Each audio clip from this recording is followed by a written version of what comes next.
Not long before he died, your grandfather, this man who had spent years kind of proselytizing this message, basically of hate, he was suffering, I think, from dementia of some kind, came out of the church one day, walked across the road and spoke to the people who'd set up, I think, an LGBT charity opposite the church as a kind of confrontational thing.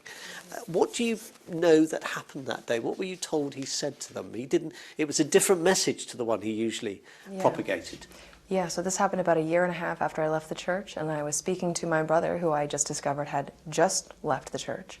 My grandfather hadn't been giving sermons for several months, and I asked my brother, what's going on? What happened? I assumed there was some kind of physical ailment or something, and he said that my grandfather had been, that he was in hospice, and that he had been voted out of the church.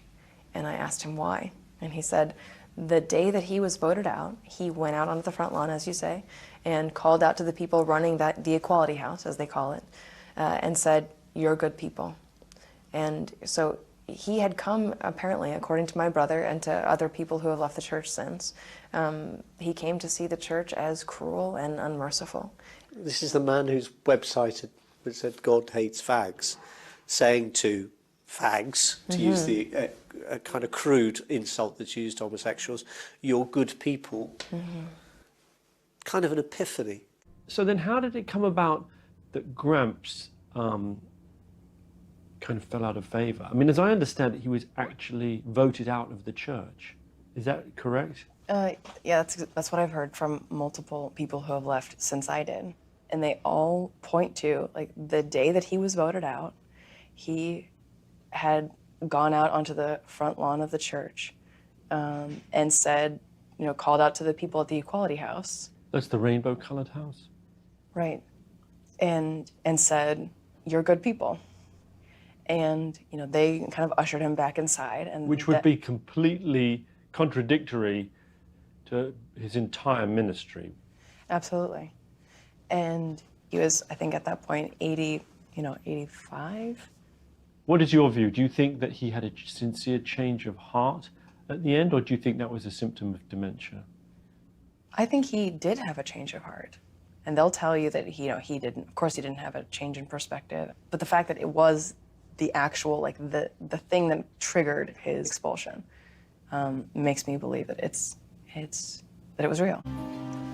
By now I'd heard from more sources that Gramps had been excommunicated for behaviour related to dementia.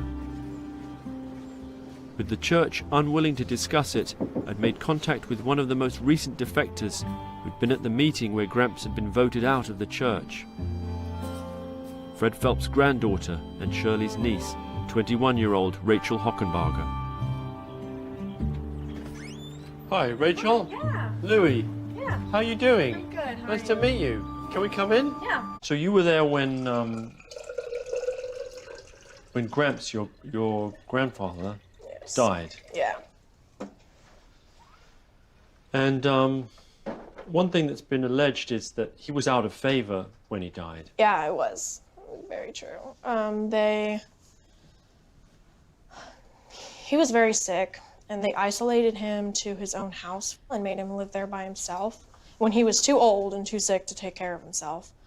And then they ended up moving him to a hospice home. What had he done wrong to be out of favour? They said he was mistreating his wife. And then he had told the people across the street at the Rainbow House that they were good people. Do you think this thing happened with the Rainbow House? I do think it happened. Obviously I didn't see it, but it's been talked about with, the group. The church members at the time discussed it. And it was seen as what? Evidence of?